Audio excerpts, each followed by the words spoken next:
বিনীত অনুরোধ করছি। ওম খণ্ডমণ্ডলাকারং ব্যাপ্তং যেন চরাচরম তৎপদং দর্শিতং যেন তস্मै শ্রী গুরবে নমো। গুরু ব্রহ্মা গুরু বিষ্ণু গুরুদেব মহেশ্বর গুরুরেব পরম ব্রহ্ম তস্मै শ্রী গুরবে নমঃ।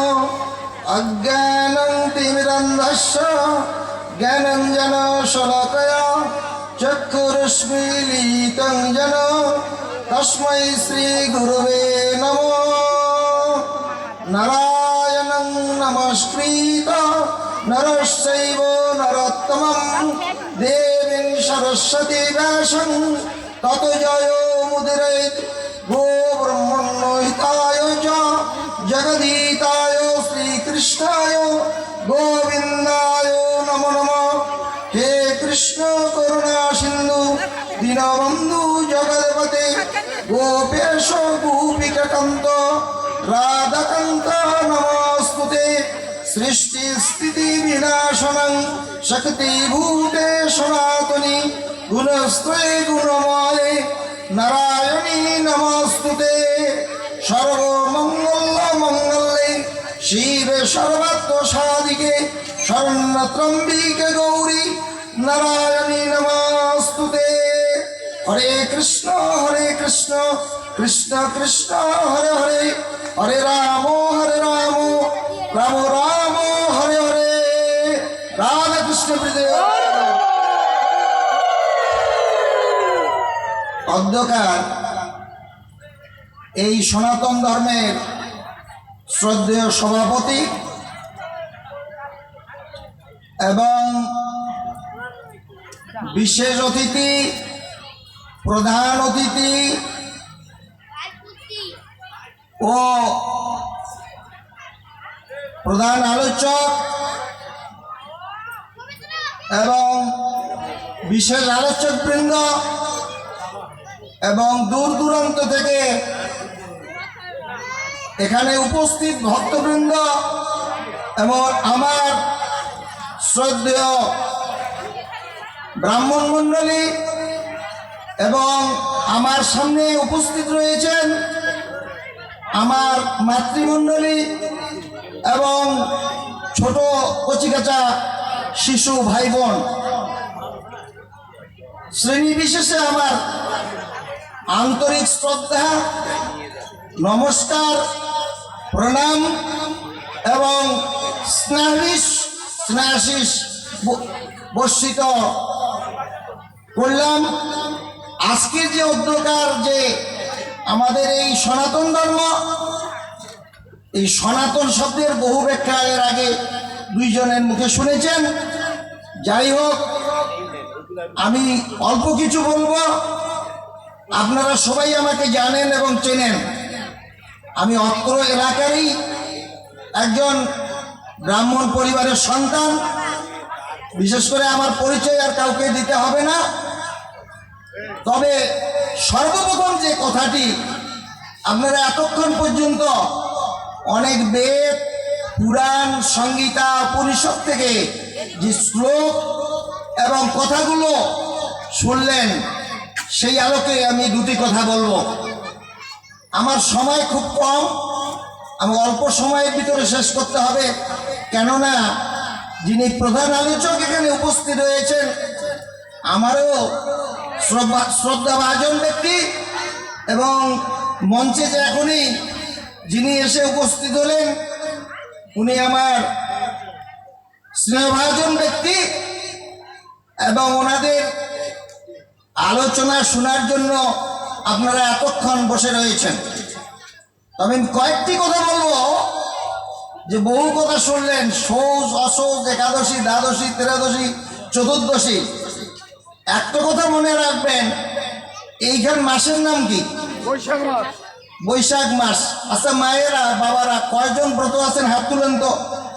বৈশাখী কয়জন আছেন হাত তুলেন। মোটামুটি মায়েরা বাবারা কিছু আছে। এই মাসের নাম জানেন? এই মাসের দেবতাকে মধুসূদন। ভগবানের 108 বা সহস্র নামের ভিতরে একটি নাম, তার নাম হলো মধুসূদন। ওনাকে নারায়ণ বলি, হরিও বলি, কৃষ্ণ বলি, ঈশ্বর বলি, ভগবানও বলি। এই জন্য এই মধুসূদন মাসে অর্থাৎ বৈশাখ মাসে, যিনি বৈশাখ অর্থাৎ বিষ্ণুখণ্ডে স্কন্দ পুরাণের বৈশাখ মাহিত্যে ফল দেওয়া রয়েছে, দান সংক্রান্ত ফল, যে বৈশাখ মাসে এই মধুসূদন মাসে প্রাতঃস্নান করলে কি ফল লাভ হয়। অত দূরে যাইতে হবে না, বেদ পাঠ করতে হবে না। আর উপনিষদ আমরা হয়তো নিরক্ষর, কেউ লেখাপড়া জানি না, কেউ বুঝি না, কেউ বুঝতে চেষ্টা করি না, বা গুরুকে বাসাতে ডাকে নিয়ে এসে গুরুর কাছেও শুনি না। অতএব মায়েরা আমার, বাবারা আমার, একটা কথা মনে রাখবেন, দুটি জিনিস সর্বশ্রেষ্ঠ কলির জন্য। একটি হলো দানমেকম কলৌ যুগে, এই কলি যুগে অর্থাৎ বৈশাখ মাসে যিনি ব্রত করে প্রাতঃস্নান করেন, শুধু প্রাতঃস্নানটার কথা বলি, দানটা পরে আসতেছি, আমি মোটামুটি একটু সংক্ষিপ্ত কথাগুলো বলবো। এই প্রাতঃস্নানের ফল আপনারা বলে শেষ করতে পারবেন না। যিনি প্রাতঃস্নান করেন সূর্য উদয়ের 4 দণ্ড পূর্বে, তিনি যে পুণ্যটা অর্জন করেন, সেই সময় গঙ্গা, যমুনা, সরস্বতী, তারপরে মেঘনা, এগুলো সবাই, সব দেবীগুলো এবং স্বয়ং বিষ্ণু অবস্থান করেন। আর সেই জল দিয়ে যখন স্নান করা হয়, তখন কি মহাপুণ্য লাভ করা হয়ে থাকে।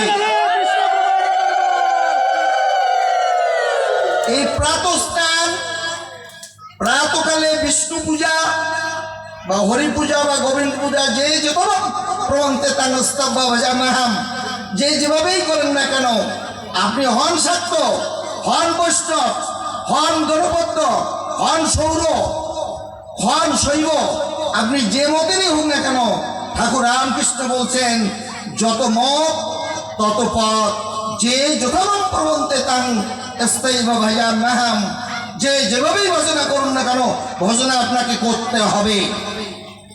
ফল আপনার হাতের মুঠোয়, কিন্তু আমরা ফল ধরতে চাই না। অনেক সময় আমরা ব্রত করি, ব্রত, এই যে একাদশী ব্রত গেল শুক্লপক্ষের, আমরা যে মতেই থাকি না কেন, আমরা শাক্ত মতের 3টা আসছে, প্রধান বক্তা, বিশেষ বক্তা দুর্যোধন বাবু এটা উত্তর দেবেন। কেননা 3টে মত আছে, একটা গোস্বামী, একটা শাক্ত, আর একটা নিম্বাক।